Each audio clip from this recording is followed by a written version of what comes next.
So ఇది ఒక విషయం అయితే నాకు చాలా ఇన్స్పిరేషన్ అనిపించింది. సో ఇప్పుడున్న జనరేషన్ ఇట్లా ఉండరు. ఒకసారి మరి వీళ్ళ లవ్ పైన మీ ఒపీనియన్ కూడా చెప్పండి. ఈమె సిన్సియారిటీకి సో ఆమె అట్లా ఆలోచించినందుకు ఈమె ట్రూ లవ్ అని చెప్పుకోవచ్చు. ఎంతోమంది లవర్స్కి వీళ్ళు ఇన్స్పిరేషన్. ఇప్పుడున్న ప్రజెంట్ జనరేషన్లో సో ఒక పర్సన్ ఇష్టపడాలంటే అయితే ఒకటి మంచి అందమన్న చూస్తారు, లేకపోతే మనిషి దగ్గర డబ్బైనా చూస్తారు. ఆయన మాత్రం హ్యాండిక్యాప్డ్ అయినప్పటికీ కూడా సో ఆమె అట్లా ఆలోచించకుండా అతని క్యారెక్టర్ నచ్చి అతన్ని పెళ్లి చేసుకుందట. Hi guys, welcome back to my channel. So ఈ లవ్ స్టోరీ ఎంతోమంది లవర్స్కి ఇన్స్పిరేషన్. సో ఎందుకంటే ఇప్పుడున్న ప్రజెంట్ జనరేషన్లో సో ఒక పర్సన్ ఇష్టపడాలంటే అయితే ఒకటి మంచి అందమన్న చూస్తారు, లేకపోతే మనిషి దగ్గర డబ్బైనా చూస్తారు. బట్ ఈ వీళ్ళ లవ్ స్టోరీ మాత్రం సో ఎంతోమంది లవర్స్కి వీళ్ళు ఇన్స్పిరేషన్ అని చెప్పుకోవచ్చు. ఎందుకంటే సో ఆమె చూడండి, ఆమె ఎంత అందంగా ఉన్నది. బట్ అయినప్పటికీ కూడా ఆయన మాత్రం హ్యాండిక్యాప్డ్ అయినప్పటికీ కూడా సో ఆమె అట్లా ఆలోచించకుండా అతని క్యారెక్టర్ నచ్చి అతన్ని పెళ్లి చేసుకుందట. అంటే సో వాళ్ళ ఇంట్లో ఒప్పుకోకపోయినా సరే సో ఆమె స్టేషన్కి వెళ్ళి మరియు సో అతన్ని మ్యారేజ్ చేసుకున్నది. అంటే వాళ్ళ ఇంట్లో ఒప్పుకోలేరు కావచ్చు.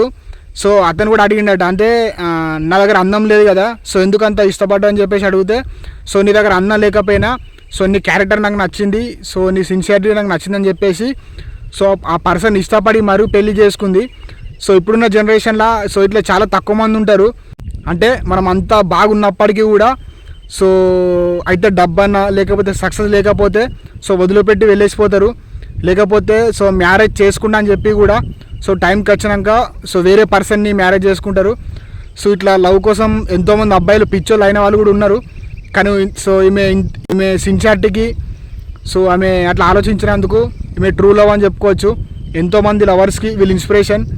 సో వీళ్ళైతే డైరెక్ట్ స్టేషన్కి వెళ్ళి పోలీస్ స్టేషన్కి వెళ్ళి డైరెక్ట్ పెళ్లి చేసుకున్నారు. సో ఇది ఒక విషయం అయితే నాకు చాలా ఇన్స్పిరేషన్ అనిపించింది. సో ఇప్పుడున్న జనరేషన్ ఇట్లా ఉండరు. ఒకసారి మరి వీళ్ళ లవ్ పైన మీ ఒపీనియన్ కూడా చెప్పండి. సో వీళ్ళ ప్రాపర్ ఎక్కడంటే మచిలీపట్నం, కృష్ణా జిల్లాలో వీరు ఉంటారు. సో మరి వీళ్ళ లవ్ పైన సో ఇది రియల్ లవ్ కాదని చెప్పేసి సో అంటే ఇప్పుడున్న జనరేషన్లో సో అమ్మాయిలు ఇట్లా చాలా తక్కువ మంది ఆలోచిస్తారు. అంటే నేను అందరిని అంటలేను. సో కొంతమంది నిజాయితీగా లవ్ చేసే వాళ్ళు కూడా ఉన్నారు. బట్ ఇంత సిన్సియర్గా లవ్ చేసేవాళ్ళు చాలా తక్కువ మంది ఉంటారు ఇప్పుడున్న జనరేషన్లో మాత్రం. సో అందరూ అంటలేరు, రియల్ లవ్ కూడా ఈ జనరేషన్లో ఉంది. బట్ ఏంటంటే సో చాలా తక్కువ పర్సంటేజ్ ఉంటుంది.